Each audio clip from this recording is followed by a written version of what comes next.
So welcome विद्यार्थियों, JEE main 2025 का सवाल है, बेहतरीन है सवाल। सवाल में दो स्टेटमेंट दिए ए और बी और हमें बताया गया असर्शन रीजन वाला सवाल है। बेहतरीन है, मजा आ जाएगा आपको करने में। Given below two statements, one is label as A and blah blah blah, ये सब मालूम होता है। असर्शन क्या है? Assertion the density of copper Cu 16429 nucleus is greater than carbon.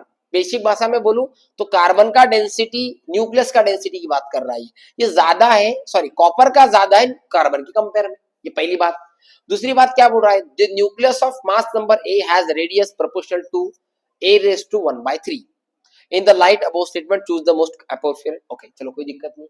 पहले एक बात बोलूं अगर मैं आपको, तो ये तो पक्की बात है कि दूसरा वाला आपका जो रीजन है, रीजन 100% करेक्ट है।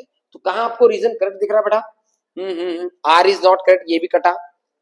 आर इज नॉट करेक्ट, ये भी कटा। R is correct, R is correct, ये दो ऑप्शन के अंदर आपको दिखाई दे रहा है। अब सवाल है ऑप्शन नंबर सी में और डी में।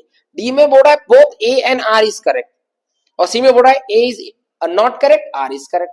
तो चलो आ जाओ अपने कॉन्सेप्ट पे। कॉन्सेप्ट पे बड़ा आ जाना। कॉन्सेप्ट के अंदर मैं दिखा रहा हूं आपको radius is equals to radius of nucleus, जो आर नॉट ए की पावर 1/3, माने कि आर आपका ए की पावर 1/3 माने कि मास नंबर के 1/3 के साथ प्रोपोर्शनल होता है, जो कि अपने को यहाँ पर बताया गया, वो तो करेक्ट है।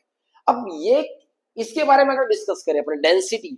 अब डेंसिटी जो होती है ना, डेंसिटी वास्तविकता में देखा जाए तो आपकी मास नंबर पे डिपेंड नहीं होती है। Does not depend depend upon upon atomic mass, माने कि वो ए पे डिपेंड नहीं है। तो ए पे वो डिपेंड ही नहीं है, तो वो बदलने में उसका डेंसिटी कम या ज्यादा नहीं होगा।